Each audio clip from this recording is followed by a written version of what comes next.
Welcome, everybody. This is very nice. You answered all the questions.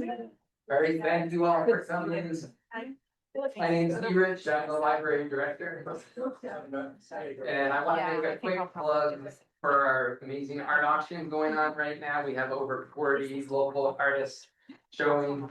For those of you online, you can see and bid online. And those of you here, help yourself. There's more art upstairs. And we're really glad you could join us for this MDI Housing Solutions panel discussion. There will be another one on August 27th at the Jesup Library, 5:30. So if we don't cover everything now, you know, there's more to come with this discussion. We're recording this event, and we'll have a question and answer period for the online folks. Kate will facilitate, so just use the chat feature. And I'm really pleased to introduce tonight's moderator, Mollie Cashwell. She's the board chair of the Jesup Library and director of the Cultural Alliance of Maine. And as we welcome her, we can also acknowledge her for a recent honor as the Outstanding Library Advocate of the Year given by the Maine Library Association. Thank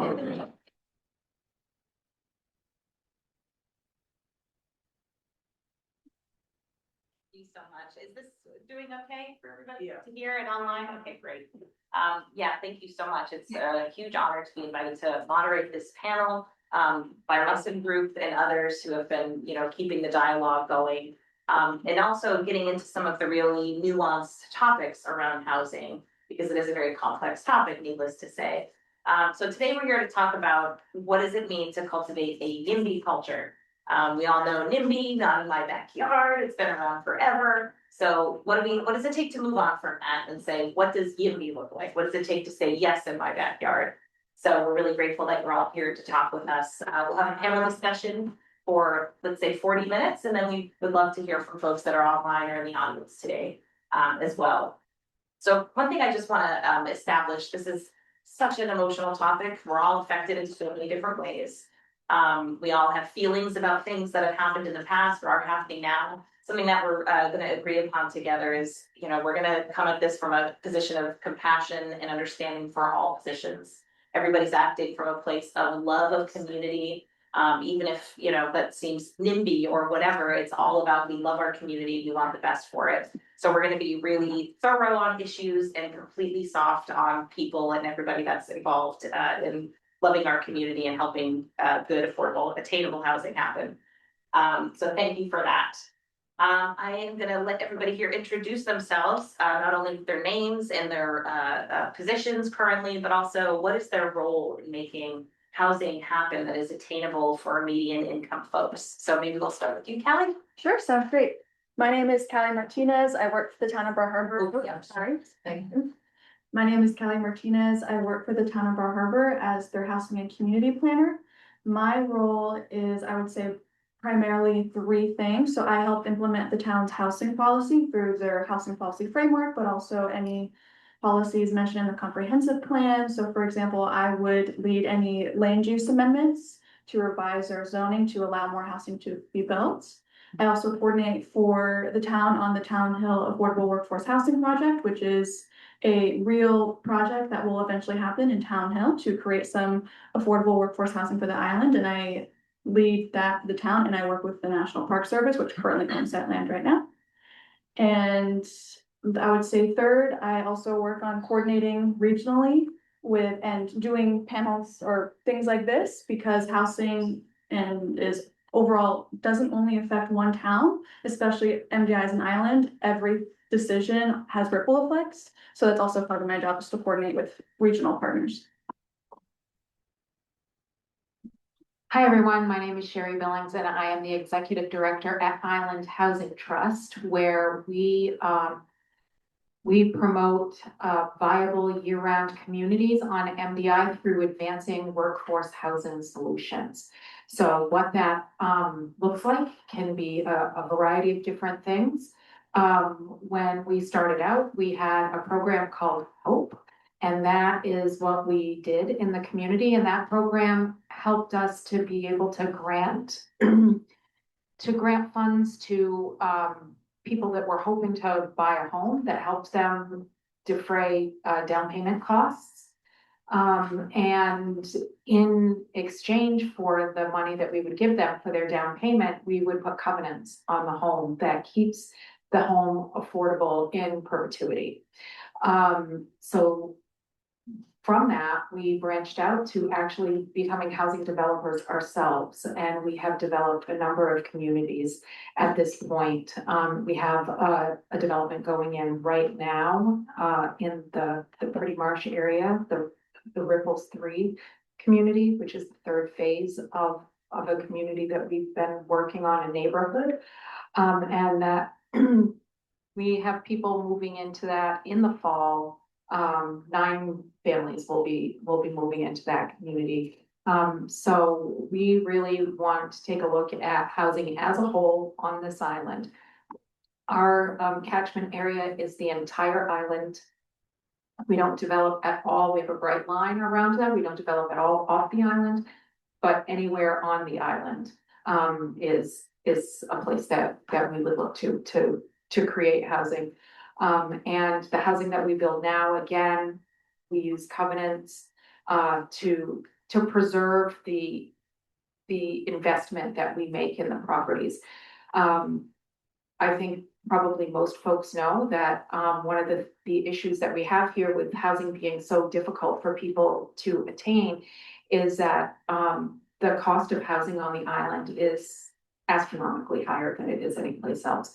So we work with middle income earners who in a different type of market would easily have buying power, but here on the island, they just don't. So we work with them and develop housing and then sell it for far less than it has cost us to develop it, so that the people that make this island run year round have the ability to live here. So we're talking our nurses, our teachers, our first responders, the people that we need to have here in order to have a strong, viable year-round community. I'm Val Peacock. I just recently finished my second term as the town councilor in the town of Bar Harbor, so I'm not on the council currently anymore. But I was on for 6 years and chair for 4 years. During that time that I was on the council, we passed short-term vacation rental policy and limitations. We implemented a long-term rental registration program. We passed multiple land use ordinances changes to try to open up and lessen the constraints and barriers for housing.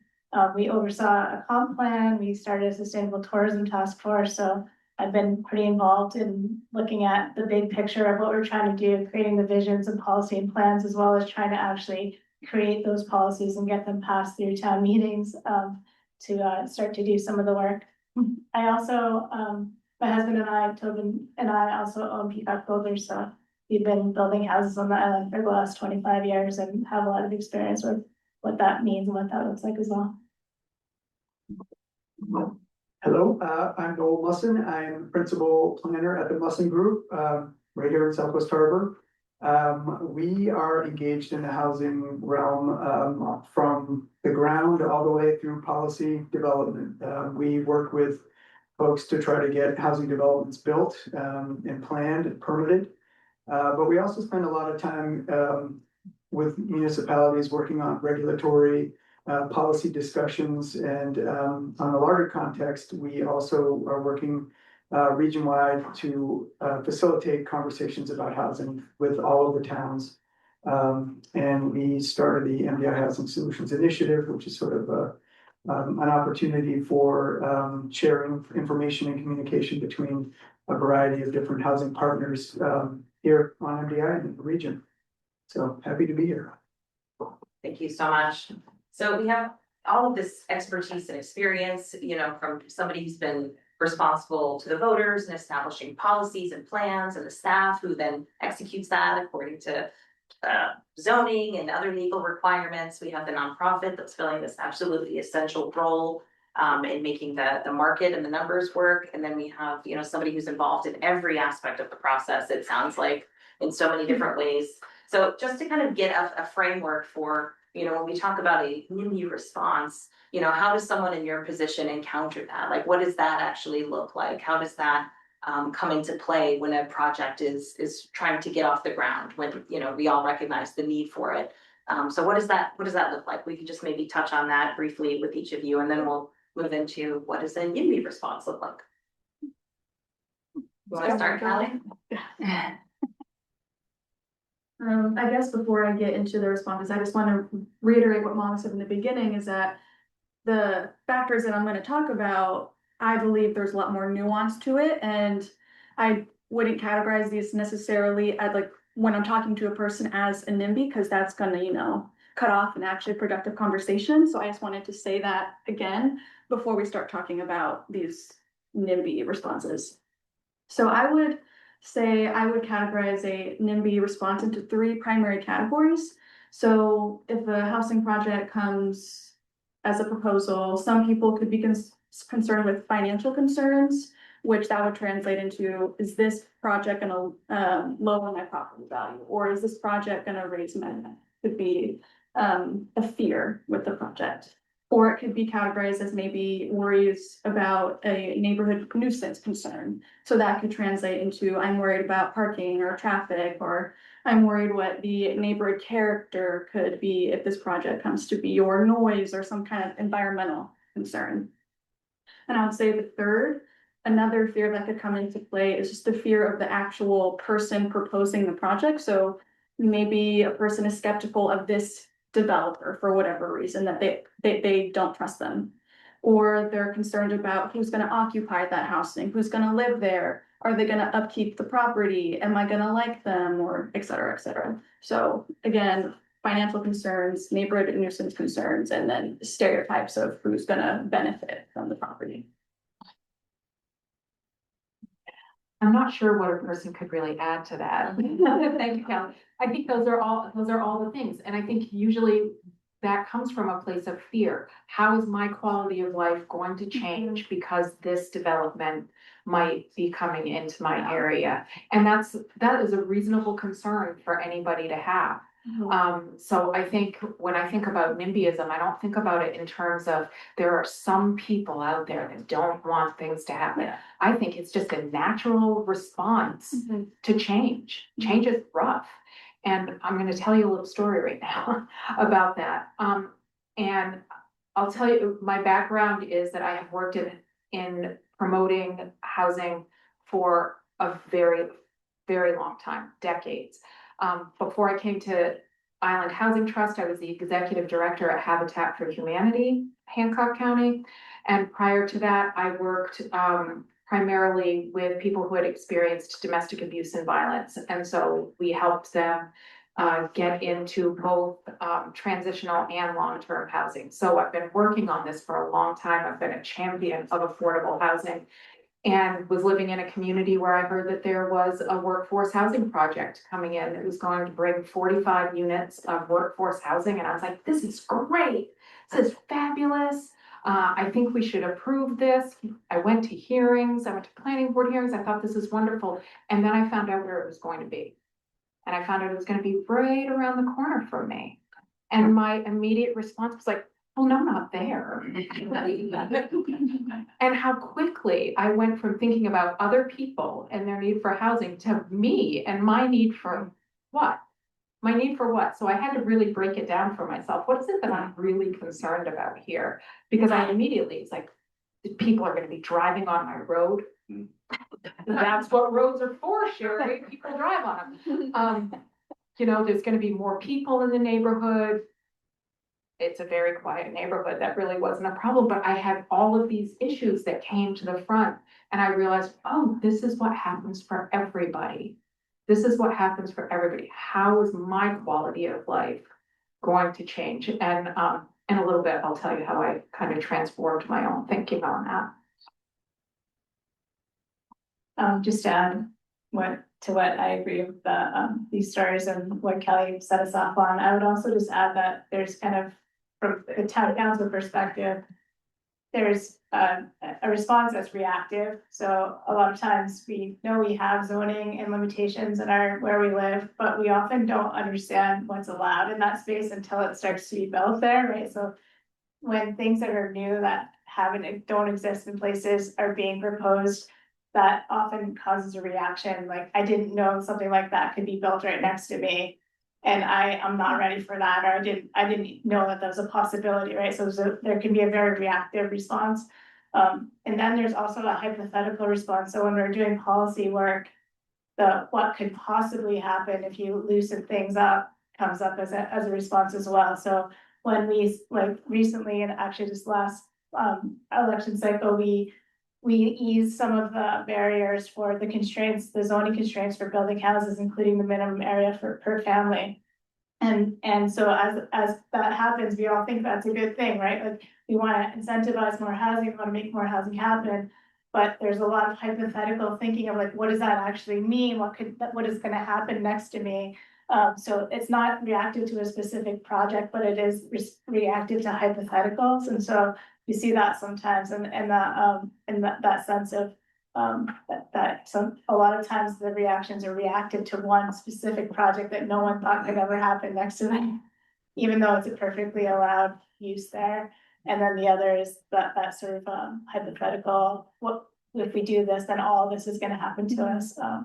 And then I think there's also sort of a range of it too, right? Some folks are just wanting to know more information, like that initial response is, I don't understand what this is, I need to know what this is first, and I need to know what my ability to have input into this is, and once they have that, they sort of back off. But there's some folks who come out who are just against it and they're not actually interested in engaging in the process. They're like dead set against it, and they're gonna fight it the whole way, and they're gonna use every tool that they have. And Bar Harbor is, if you only have to spend a few minutes looking at our legal budget line, how much money we have in our legal line in Bar Harbor, to know that people use those tools pretty frequently in Bar Harbor. So, I think, that there's a continuum of that. Sometimes there's immediate, I don't want that, and then they find out more. And then there's some folks that it doesn't matter how much time you spend with them, you're never gonna get them to agree to something. So just to add that little nuance of continuum there. That's gonna be so easy tonight. I really don't have anything to add, I would just reiterate, I think a lot of it's about uncertainty and loss of control. And those are the main elements that we're trying to deal with. Yeah, well said. I just want to pick up on a few really interesting things, the way that we react to hypotheticals. I mean, we're all coming with different mental models when we hear about housing, right? And so when we actually eventually see, maybe on paper or on a screen or whatever, we think, oh, that's not what I expected, like what you mentioned. There's different ways of communication. I mean, these rules are so dense, and even if you put it in front of somebody, here's the zoning in your community, none of us are going to be able to really even like wrap our heads around that. And then there's, of course, some people have a lot of resources, some people don't. Some people have huge, power in their communities just based on, their respect or their social networks. Some people don't. Some people have really great access to lawyers, and some people don't. So there's all of these different nuances of how we can all show up and be part of the process. And needless to say, folks that are working 1 or 2 or sometimes 3 jobs are really at a disadvantage for being part of the process in many ways. So starting with you this time. What does a YIMBY response look like? If we're developing a project together and every step of the way, maybe we can just kind of talk through that, right? Like, from somebody decides, hey, we should have a housing unit around, how does community show up and say yes to that, or say, maybe not this, but yes, but maybe not this, right? Yeah, well, I think that's a really interesting question. I also think it's important to think about the question in terms of what scale you're talking about. So if you're talking about developing policy around where housing should go, the yes reaction is a little different than if you're talking about, hey, I've got a specific project that's going to go on this parcel for this many units. So, a yes response for where housing policy is going to lead you might be not universal agreement on everything, but asking good questions engaged with the valid concerns. And also trusting that the answers that you're getting are part of an overall process. So it's staying engaged in the process. Don't be afraid to ask questions at the highest level policy discussions. And then work with the people who are proposing those policies to try to get continued answers to the questions that you're answering. Because sometimes those questions actually lead to better policy. In fact, I haven't been involved in a project where public process doesn't lead to a better end result. And then on the site specific scale, I think it's okay to be concerned about your water quality or your septic system or your traffic safety, or the fact that your kids are going to be riding their bikes down the street with a bunch more cars. Like, those are all valid concerns. But a YIMBY response to that is to ask those questions and then understand and then take in the answers that you're getting. So maybe, I'm not sure who brought this up, but a lot of it is based on trust. You still have to trust the process that you're going through. And I think that maybe leads to a little bit farther into our conversation, like how do we get to the yes response? But I think those are like the end result of that. And so again, a YIMBY response isn't universal acceptance of everything, because that's just never going to happen. But it's basically understanding and trusting the process, even if you are kind of bummed out that there's going to be a new development in your backyard, or that the town just changed the zoning to make multi-unit developments available, where they currently aren't available, or something like that. Can I ask you one quick follow-up? Have you Sure. ever experienced a moment where you feel like you were able to increase the amount of trust someone had in the process, and you feel like they left the room, or, yeah? Well, I have actually, yeah. I think that a lot of it is because you take the time. So I've been involved in a project up in northern Maine, and we had a public meeting to talk about changing the zoning for a particular area that is traditionally undeveloped woodland, and is eventually going to be zoned for more housing development. We had a public hearing. There were quite a few people there for a northern Maine town. And there were some elderly people in the room who couldn't actually hear all of the things that were going on. And so while the rest of my team was doing the rest of the public meeting exercises, I actually went over and sat down and talked to them and walked them through the whole thing that we were talking about, for the whole process. And I do think that while I think they left the meeting still not agreeing that there should be housing there, but like at least trusting that somebody was going to be there to give them the straight answer to the thing that they're looking for. And sometimes it's just about that. Like, public hearings and public meetings are really stressful for a lot of people. Like, some of us do it for a living, and so it's really not stressful to do this. But it is really stressful, and especially when you're like fired up and really passionate about the fact that somebody's going to cut down a bunch of trees in the backyard where you thought you used to be able to walk through. And on the sort of developer side or the policymaker side, it's just important to recognize that, and then to take the time to at least try at the outset to work through some of those concerns and fears. And I do think it kind of de-escalates the problem. It's not the problem. It de-escalates the conversation if you can approach it that way.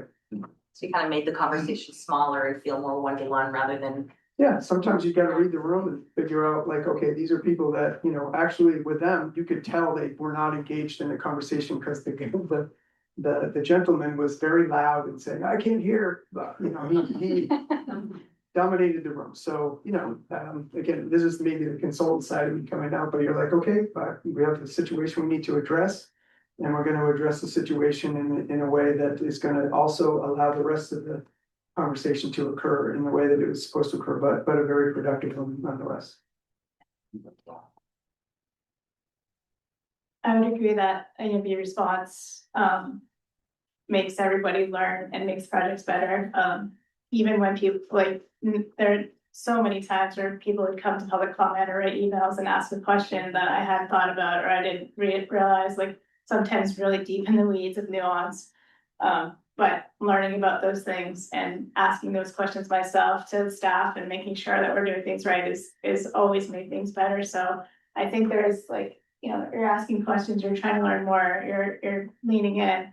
And I would give another example of a time when we changed things around. So I know that some of the towns are starting to look at, other towns are looking at short-term vacation rental management right now. And so I got elected on the council in June of 2020 during COVID. And my first meeting, we actually had to vote whether to decide to send our draft vacation rental ordinance to the warrant, because it had to be voted on by town meeting through the land use ordinance process in Bar Harbor. So my first meeting, I had to make the vote to do it, and I could tell that we weren't really there yet, and I wasn't sure, it was a lot of pressure, and I voted last, and I was the 4-3 vote to say we're not ready. It was a really hard vote to make because I hadn't done the year and a half of work that had happened already.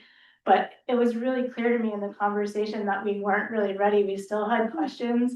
And, you know, I was like put right in the hot seat, and it took us a whole nother year plus to get through that. We had to go back and talk and talk and talk and hash it and find all the details and really listen.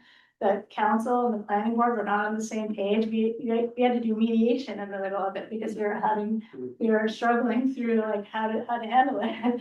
But every single time we got into the weeds of it and really talked about it, it got better. And we started to get to a place where I felt like, I think we actually could get this through town meeting. And it's a challenging thing to do because a lot of people are losing in that situation. There's a lot of people that do vacation rentals in Bar Harbor. You know, we were making it so that you can't transfer your vacation rentals through selling it or to your kids. And so your people are like losing value in their houses and had to vote for that. And to be able to work that through to a place to be able to vote that takes a lot of time. So I think, you know, anytime that the public boards or policymakers can help people see, to answer questions, to really make things visual, to like help people really understand what's happening, but also to slow down when things are like, don't force things through. It's not worth it. You have to slow things down and really talk to a lot of people to understand what's all the variation of this before you can get to a place that you're like, you're confident that you're in the middle, right? You're in that space that you want to be in and that you're going to get it through. But it took a lot of time. I mean, we had, you know, staff working on it. I think I have a folder that I know as I'm getting off the council, I'm like shredding paper. I have the folder of the vacation rentals is like, as it's, you know, stretching the edges of the folder of how many versions of things that we got coming through to really sort of dig through and try to understand and get feedback and get feedback and get feedback. So it takes a long time, but I think we were able to get it through. We got it passed, and I'm super proud of that work because it was really important. It was too late already when we did it. And I can't imagine what would be happening now if we hadn't done it then. So, you know, so I think it's a lot of work, but it's important to do that, to slow down and to really listen. Val, I want to do a quick follow-up with that too, if I could. So, you know, as somebody who was chosen by the voters, right, or a majority of voters, and you know, those are the folks that you technically answer to in that role, and you prepare for the meetings and you prepare to, you know, deliver things, information to them so that they can make a choice back to either verify, affirm it or not, et cetera. You know, one of the dynamics of, you know, NIMBY, YIMBY, whatever is, again, we have these meetings, right? And a lot of times they're at the time of day where so many people are either working a shift or they're taking care of kids or taking care of elders or who knows what. So how do you balance, you know, the yeses and the nos that aren't in the room and take that to that's a really important thing too. So the no's tend to be really loud and they make themselves known, right? That so they'll do a lot of work, but the yeses don't often come and tell you I'm for this, right? Sometimes they do, but it's quieter usually.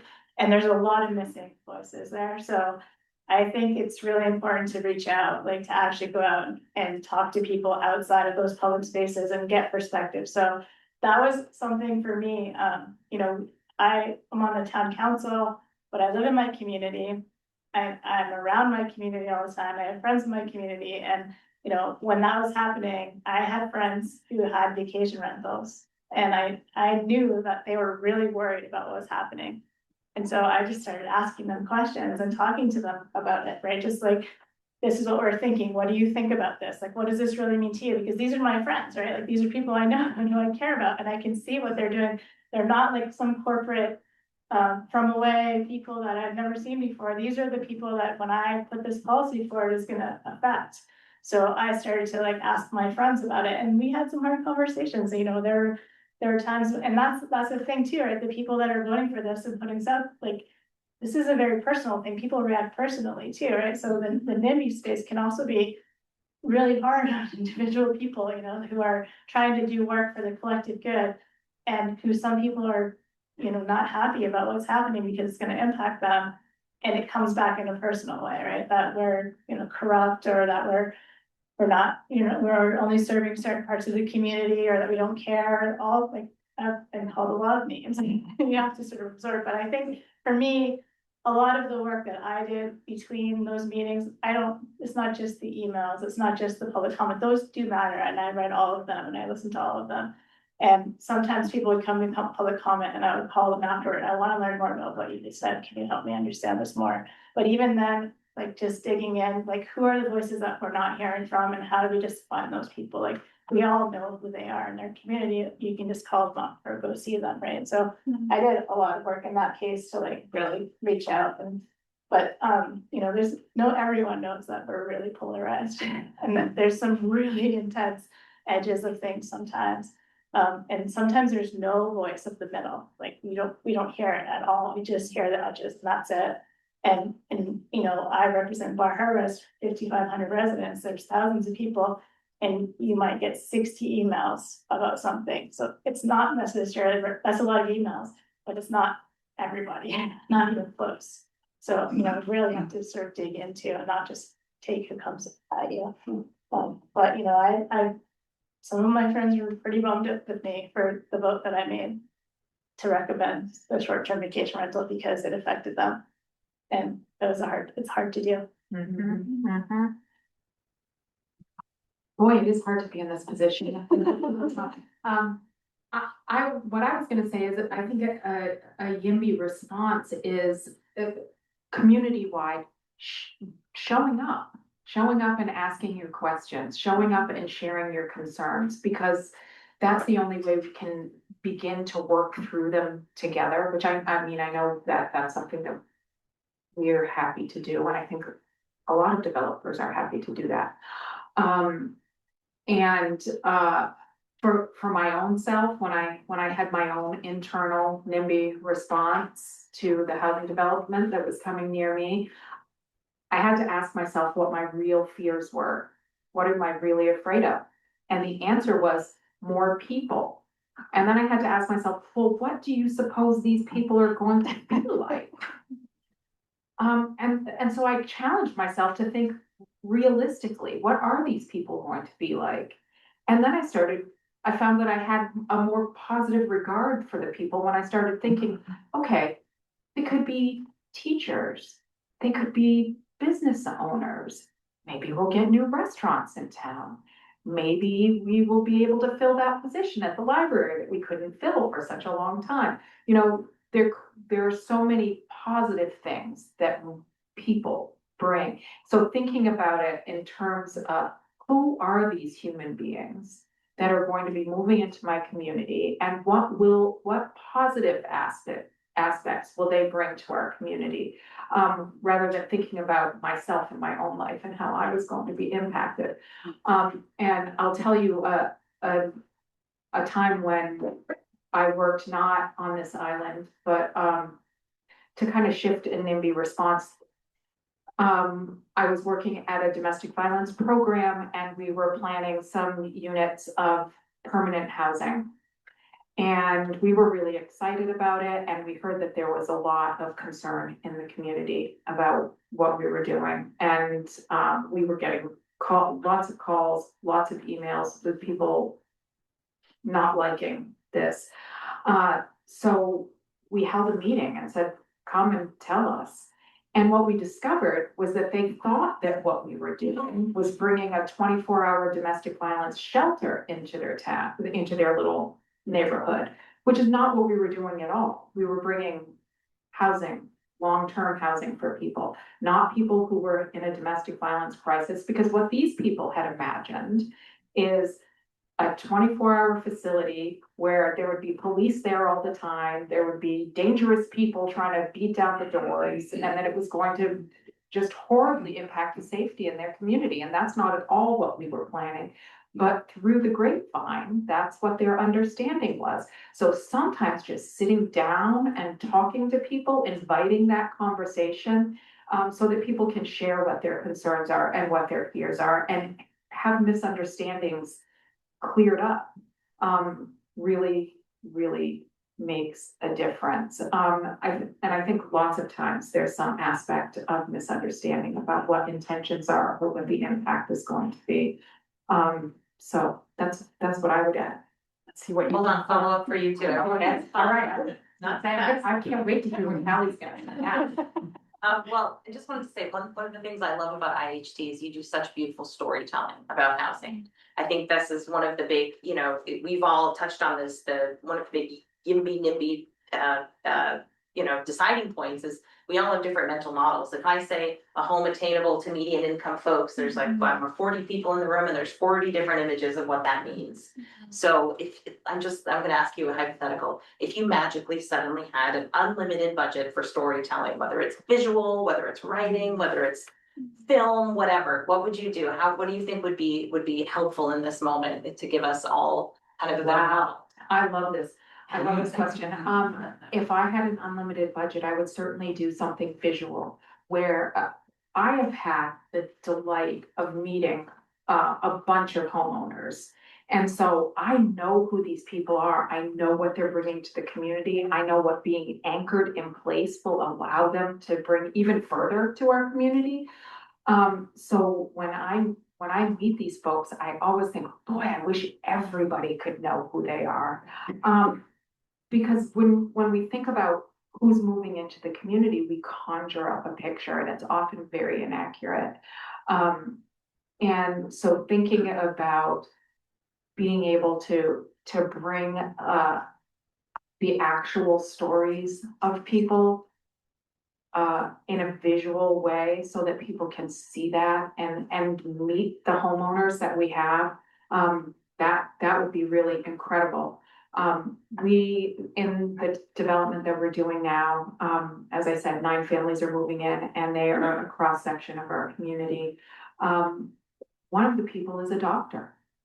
And he has 2 kids and his wife is pregnant and he could not find a place to live. He's mandated to live on the island because he has to be able to respond to emergency. And we want that, right? Do we want a doctor to live on the island? We do, right? And he could find no place to live. He couldn't find a place to live that he could afford. And so he was planning to leave the hospital and leave our community and actually even leave the state of Maine to go back to where he came from. And then this housing opportunity showed up. And I just think if everybody could hear him talk, or any of the other people that are about to move into the community, I mean, these are all people I would want living right next door to me. And then thinking about once people are anchored in place, what will they have the ability to bring? Their kids are going to be in the schools. They're going to be able to be here volunteering their time. So youth sports benefit, nonprofits benefit. There are so many ways that our community as a whole benefits when new people move in. So, but yeah, telling the stories of our homeowners in a visual way, that would be a dream. Yeah.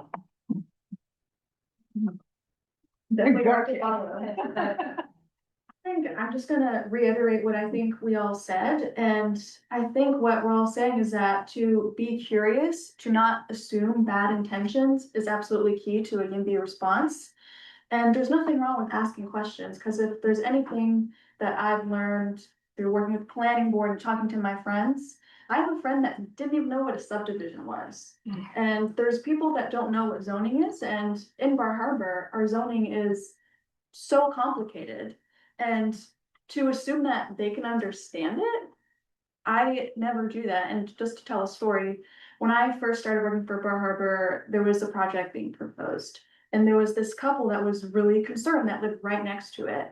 And they asked questions, and then what I did is I took them to the exact point in the ordinance, because they were concerned about trees getting knocked down, et cetera, et cetera. So I was telling them, well, the ordinance has certain buffering standards, and then I like did visuals to explain what that meant, and after, they were totally fine. They understood that there were standards to protect them, that there were other regulations that protected them, and that's all it took. Just questions, a conversation, and overall trust. And I think this whole aspect of trust is really interesting, because I think in America overall, there's polling that shows that a lot of Americans just don't trust government officials. And I think that's really sad, but ultimately through time, people have reasons for not trusting. So I think what we're all talking about is how can we reorganize the source of how we're communicating with people in a way that's actually meaningful and in a way that actually is conducive of good discussions. And what I've noticed throughout these planning board meetings is that they're not always conducive of really productive discussions, unfortunately. It's there as a state requirement, and it's not always a back and forth that people can talk to the planning board. And the people coming to the meetings don't even know that. So they're frustrated that their questions aren't getting answered in the way they want, and they're right. So I think it's a question is how towns, communities can, reform these channels of communication in really creative ways. And one example from my hometown, San Antonio, what they did is they created this Zine, this kind of magazine, and it's really visual, and it explains the zoning and overall planning process throughout the entire thing in a very visual, easy to understand way. So other communities are doing it, they're using social media, they're having these meetings, etc. So I think there's ways to build that trust through better communication. So I think I'll just leave it there. Well, you get a follow-up question too, so.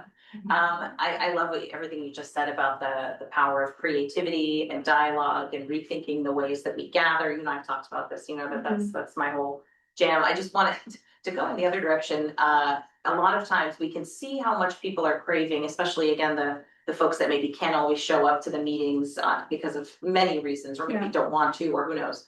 But they will go to Facebook all day long, right? Oh, yeah.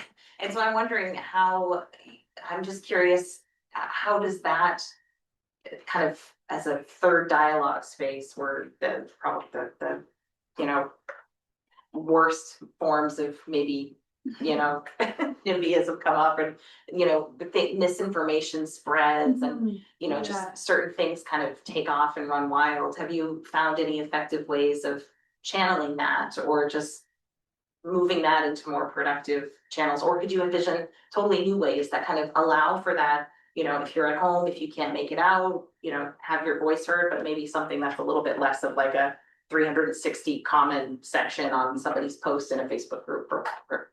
Yeah, I would say to use social media in a way that benefits you, and I think you said it, how to preemptively maybe debunk or pre-bunk, as they say, questions that we think people will have. And I think there's a lot of research that shows the typical response to things. So I think towns and communities can be preemptive in providing some kind of Facebook post or utilizing social media to help people understand this is what this project means. This is what this change will means. And I do that in my work by creating question and answers, and I'll post them way before the land use amendment comes to play. So people can go there, understand, so they're getting their information from the town in a preemptive way instead of relying on one Facebook post, because sometimes that's the only thing that people see. And we try to post it on our social media, and then we have, for example, Bar Harbor Story, they always look at the town's website and everything we post, and they always share it to theirs. So they're a good partner in disseminating information in that way. But I think really taking the time to understand what will people most be concerned about and where could there potentially be misinformation, and being preemptive and being able to respond to it verbally, but also online through some kind of visual way is vital. Thank you. Well, we're certainly very lucky that we have libraries like this one that can hold space like this for new types of dialogue. And so you're all here in the room, and folks online too. This is, as you can tell, a wildly knowledgeable panel of folks. So we definitely want to hear if anybody has any questions or thoughts, either in the Zoom room or in the physical room here. be to ask any questions or share what's on your mind about this topic and where you think we as a community can go to have more success with getting the housing that we need.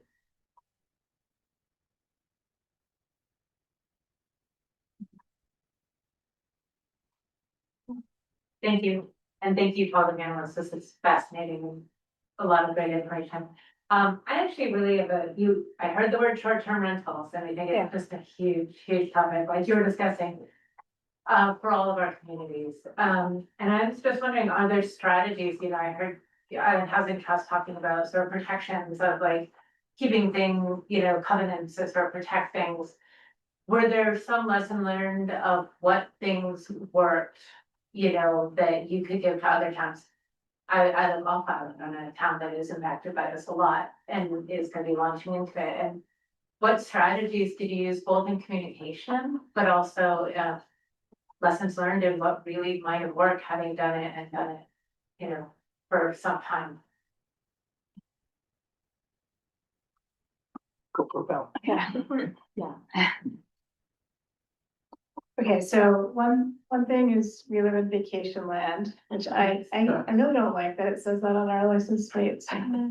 Yeah. But so the first thing that we had to recognize was that vacation rentals there's a long history of people coming here on vacation and staying. I live on Kibo Street in Bar Harbor before the fire. There are 2 huge hotels there, and there are houses up and down that road that were part of the hotel that people rented. I mean, it's been going on for a long time.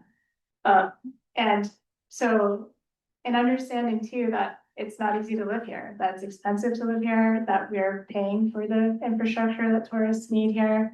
And so, when you're thinking about how do you make a livelihood living on this island, how can you afford to live here? All of us know someone that uses vacation rentals as part of their income to actually live here.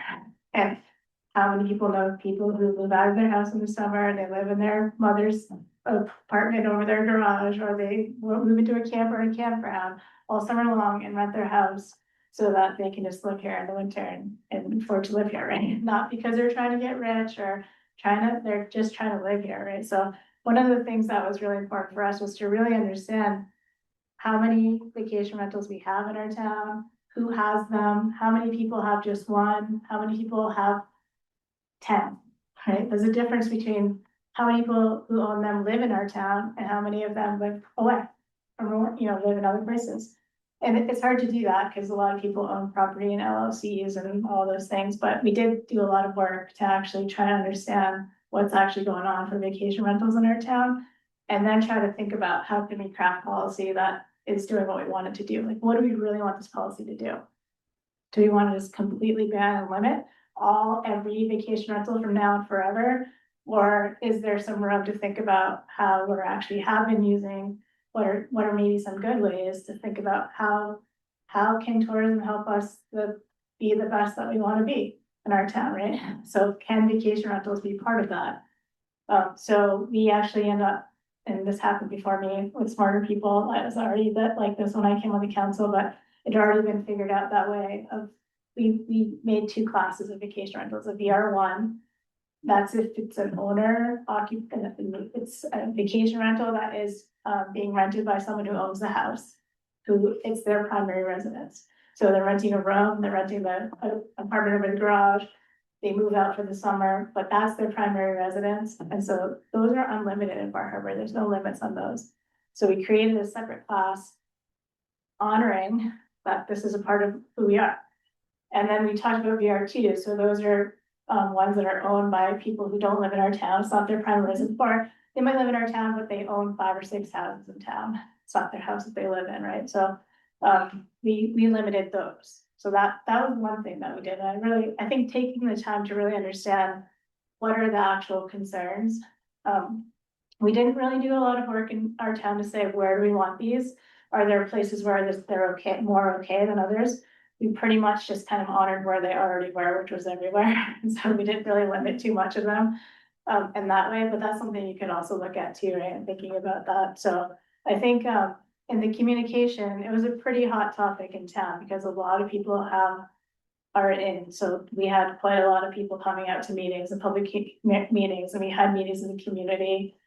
lots of input and sort of going through things, but, you know, everybody had experience. I think, you know, we had to look at also, we had a big topic of our conversation was about, ethics, about whether you had a personal interest, a conflict of interest. If you owned a vacation rental, you're sitting on the board and you're trying to decide what the policy is gonna be, so that was a big thing, like really just understanding who in your room actually has vacation rentals and doesn't, like the people who are making decisions. And even though I think it's hard to, it's something that's so ubiquitous that it's hard to find, like, you're not gonna find a group of people that don't have, or no one has a vacation rental. But I think just naming that, right, was important for people to understand and know, and sometimes, you know, that was part of our conversations too, for just paying attention to like being open, transparent, asking those questions, trying to find out what's actually going on, what you actually want to have happen, and then crafting the policy around that, getting creative that way. And now there's a lot more people who have done it, like other towns and cities, so I think looking at those examples, how other towns do it too would be helpful. Good. Yeah. I have thoughts on short-term rentals, but I think one of the interesting things just to think about the difference between, say, a Bar Harbor and the rest of the towns on the island is that the form of government is a little bit different. Like you have a good, and I know that land use ordinances still need to go to town meeting and stuff, but it's like a slightly different policy when you comes right down to it. It's a slightly different approach. Yeah. But I think the principles still apply. I was really impressed by your comment earlier about just taking the time to actually be thoughtful about how you craft the policy, and that there's a real sense of urgency around short-term rentals. But at the same time, if you don't take a little bit of extra time all the time to make sure that that policy that's going in front of town meeting is right and fully vetted, you're just gonna set yourself back. And I think that there's an example or two here in MDI where there's been some really good ordinances written, good policy discussed, but sort of the politics of short-term rentals wasn't valued enough, and then the time necessary to have those discussions and the campaign necessary to make sure that the vote was well attended at town meetings never happened. So, you know, just that time factor is so important. And I also think it's like, we're not villainizing the people who have short-term rentals, but we're now in the policy realm. And in the absence of having these good policy discussions, like the market's gonna take care of itself, and it's actually working against all of the goals that we're all sitting here talking about in terms of year-round homes, you know, community, and all of those things. So we have to be able to have those and continue to have those high-level policy discussions while also respecting the fact that there's all these other elements at play, but at the same time, you know, we're all gonna have to, again, revisit this discussion because it's having huge effects on our communities. And the only way to resolve it is at that policy level. So it's a really interesting and challenging thing. Other towns off the island, I would say, like, there's a bunch of examples of a few coastal small towns that are like, yeah, they're just the local population is like, yeah, we don't want to change and we don't like short-term rentals and we're just gonna pass this rule. So tough. But here on MDI, I think the culture is a little different, so you have to just respect it, the conversation in a different way. I just wanted to take a minute and talk about covenants and deed restrictions that Island Housing Trust uses that will ensure that all of our homes will be attainable to folks making middle income, and they will never become short-term rentals.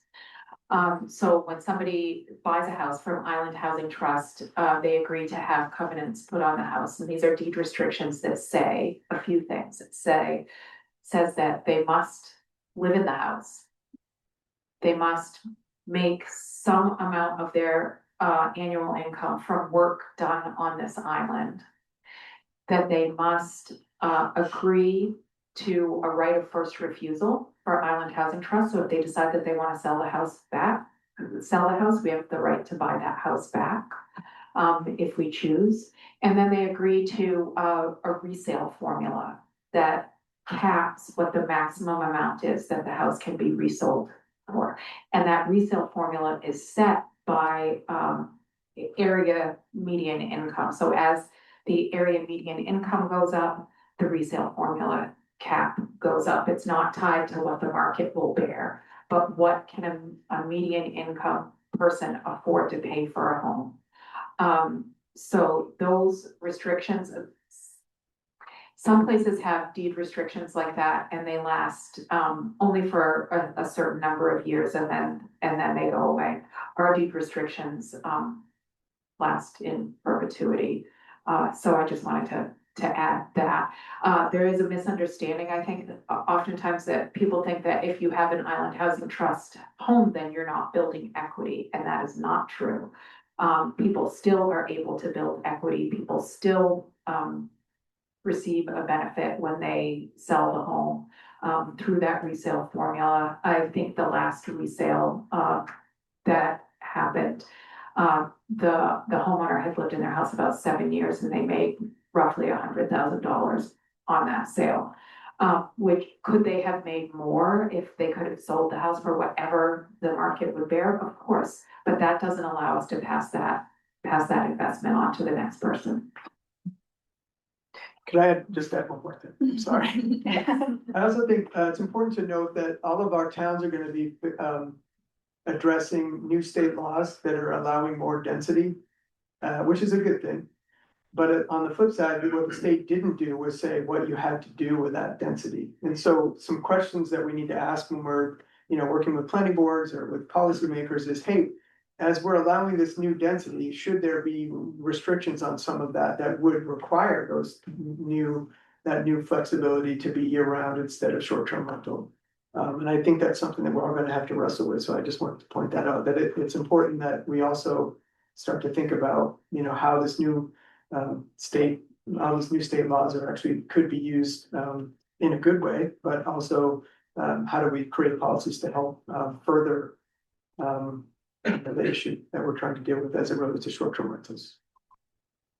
I think that's time. 6:30 came so quickly, but I do want to flag this is part of a continuing conversation. This is just one iteration of it, and I hope everyone comes. I can't remember which date it was at the Jesup. It's 27th. August 27th at the Jesup. There'll be another housing discussion. Yeah. So please keep this conversation going there. Yes. Just to say what it's all about, this is another Housing Solutions Initiative conversation, and as part of that initiative, we've created, or my colleague Suzanne has created a map called Housing Opportunities Map, and it's really interesting reflection of current existing policies on all the towns in the island and where those policies say housing should be developed, and then how you can use that map in your towns to start to think about different housing policies and how you're thinking about moving forward with housing. So. Thank you all. Thank you for saying yes in my backyard tonight.